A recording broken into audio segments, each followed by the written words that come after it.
Anglo Maratha युद्धों का इतिहास भारतीय उपमहाद्वीप की एक महत्वपूर्ण राजनीतिक घटना के रूप में उभरता है। 18वीं और 19वीं सदी में हुए ये युद्ध ब्रिटिश ईस्ट इंडिया कंपनी और मराठा साम्राज्य के बीच की शक्ति संघर्ष की कहानी सुनाते हैं।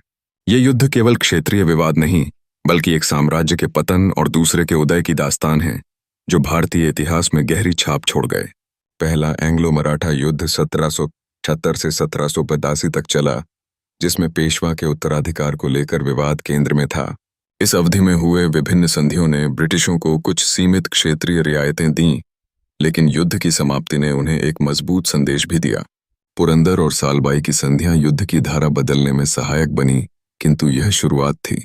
दूसरा एंग्लो मराठा युद्ध 1803 से 1805 तक चला और इसमें मराठा सरदारों के बीच आंतरिक कलह का फायदा उठाते हुए ब्रिटिशों ने अपने प्रभाव को और अधिक बढ़ाया। असाई, दिल्ली और लसवारी की प्रमुख लड़ाइयां ये साबित करती हैं कि ब्रिटिश रणनीति कितनी प्रभावशाली थी। देहरादून और राजघाट की संधियों ने मराठा शक्ति को कुंद कर दिया, जिससे अंग्रेजों का नियंत्रण और बढ़ा। तीसरा एंग्लो मराठा युद्ध 1817 से 1818 तक लड़ा गया और इसमें पेशवा बाजीराव ड्ररू ने ब्रिटिश प्रभुत्व को चुनौती दी। खड़की, सीताबर्डी और कोरेगांव की लड़ाइयों में मराठों को करारी हार का सामना करना पड़ा। इन लड़ाइयों का परिणाम था कि पेशवा का पद समाप्त कर दिया गया और बाजीराव ड्ररू को बिठूर में निर्वासित किया गया। यह युद्ध अंततः मराठा साम्राज्य के समाप्ति का प्रतीक साबित हुआ। इन युद्धों ने केवल मराठों की शक्ति को कमजोर नहीं किया, बल्कि भारत में ब्रिटिश साम्राज्य के विस्तार के लिए मार्ग प्रशस्त किया।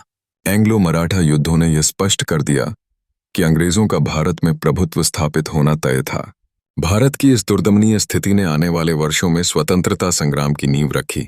इसलिए ये युद्ध न केवल युद्ध के दृष्टिकोण से महत्वपूर्ण है, बल्कि भारतीय इतिहास के एक महत्वपूर्ण अध्याय के रूप में भी देखे गए हैं।